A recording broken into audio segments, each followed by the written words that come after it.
Hello, ladies and gentlemen. Welcome.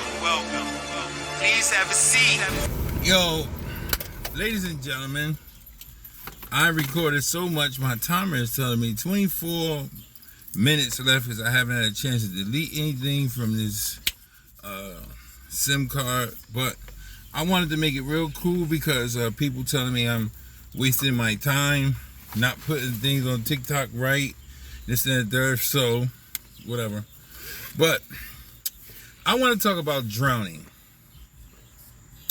And I know people saying, hey, Cabo, I've been with you.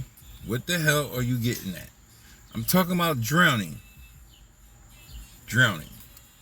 Now, what I'm about to tell you about my father is not going to make you look at him correctly until you hear the end of the story. But I want you to understand, look at the face, same faces y'all got out there. Like, what the fuck? You going to say something bad about your pop? Yeah. To the naked eye, yes. Just like at the time, I thought it was something bad. But it actually turned out to be the greatest thing in this grandeur or origin that existed.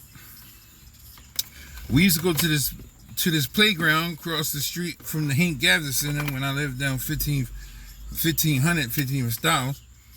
And the bottom line was that when we went there, it was next to the Hank Gatherer Center on Cecilby Mall. They had a pool. Now, most people don't know about the times where you had to take your family to the pool because you weren't allowed to have one and all this other shit, but we used to go there. And my mom and everybody would go when we was good. We went on the weekends, and that's where we went. I can always remember my mom cussing my dad on the way there. Don't do nothing crazy, this and that. Same thing I get now, because my dad was special. So, my dad tired of me playing. I'm down at the front of the pool splashing that shit like this. Dip my feet in. I ain't going in the water at all. Listen, I'm just at the cut where all the girls sitting down splashing that shit on my face, but I'm never getting in the water. So my dad said, son, you need to learn to swim. I'm like, Dad, in my head, I'm like this, Dad, kill yourself. I'm not getting in that water. That shit say 3 feet, 4 feet, 5 feet, 6 feet. I ain't 6 feet yet, goddammit. I'm not even 4 feet. I ain't getting in there. Who would get in there? I'm not getting there. So one day I hear my mom and dad arguing. And my mom start crying. So I'm like, damn, Dad, you gonna start this shit in fucking public playground? He walks up to me and I'm sitting there because I'm thinking it's about him and my mom. And he grabs me and throws me in 6 feet. My mom's crying. Oh my God, give my baby, give my baby. And he throws me at 6 feet because he's been telling me for a whole month, I'm taking you here to learn how to swim. My dad swimming back and forth like a fish. He's doing breaststroke. He's doing all kinds of shit, right? Showing off. So he throws me in the water. I'm drowning. I think I am. So I'm treading the water. And I get to the other end and I look back, my dad right behind me. He never had the intentions on trying to let me drown. And from that day forth, I wasn't afraid to jump in 6 feet anymore. Because the experience of drowning actually taught me a vital skill, which is called treading water. Decopbo, I'm with you. Please tell me where you're going with this. I'm glad you asked.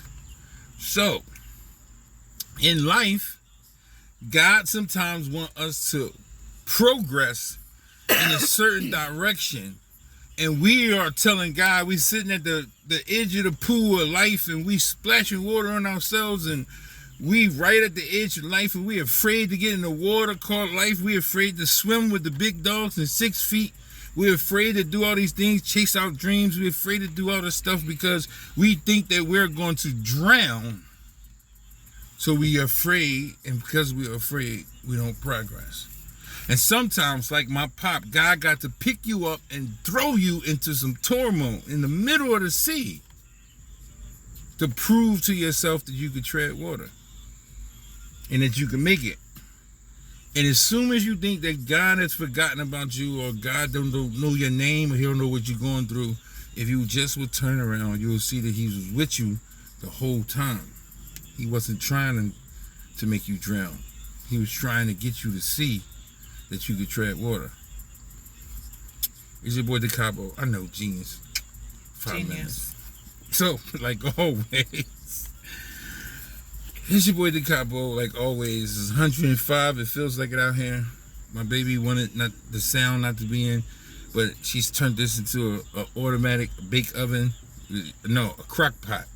We getting cooked slow. We slow roasted. Fall off the bone. I mean, listen. It was 3 minutes. Look, we ain't got time for this. I'm from the fake Africa. Obviously, I'm from the real Africa. She's from real Africa disguised. She bleaching. She really some African chick from Africa, but she bleaching her skin like the dude over there. Sammy Sosa. Sammy Sosa.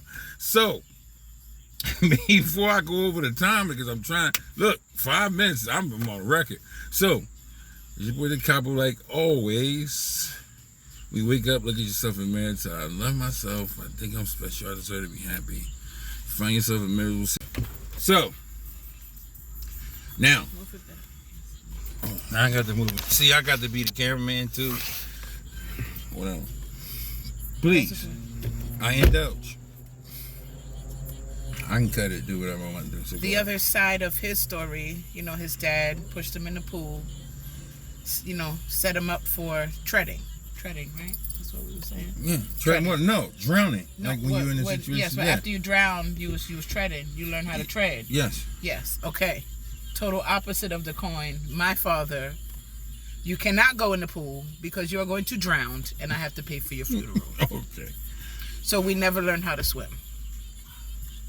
You cannot ride that bike because you will get hit by a car, you will break your legs, and I have to pay the hospital bill. Want to go to amusement park? No, the roller coaster going to get stuck. Then you're going to have to climb down. Something going to happen. You're going to die. I'm going to have to pay for it.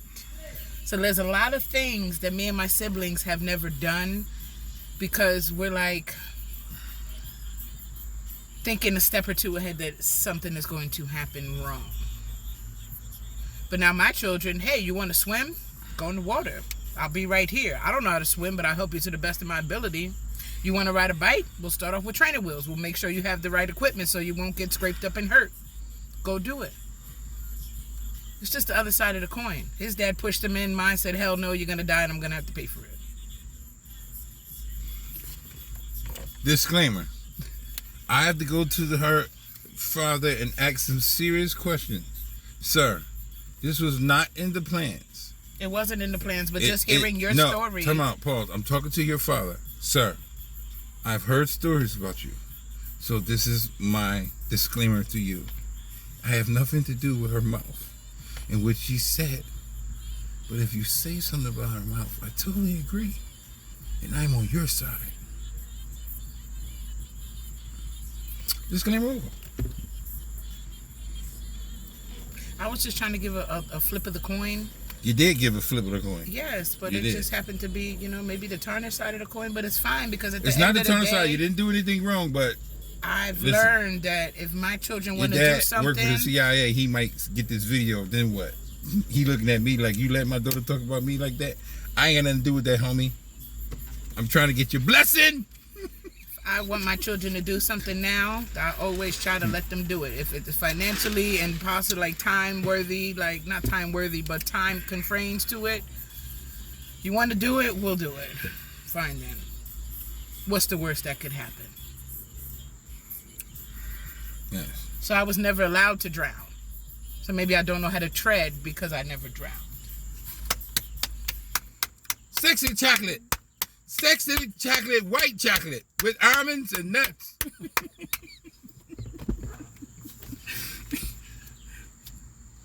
Now my turn. Now with all that, like I said, it's your boy Decopbo. As usual, I try to get it down under 10 minutes. I accomplish my goal. It's your boy Decopbo, like always. If you find yourself being able to wake up, look in the mirror, and say, you are beautiful, you are special, you deserve to be happy. If you find yourself in a miserable situation and you know the source of your misery and you do not remove it, you are no longer a victim, you're a participant. And most importantly, nobody deserves to be fucked over. Unless it's your wife and she's doing it. Decopbo 1.5.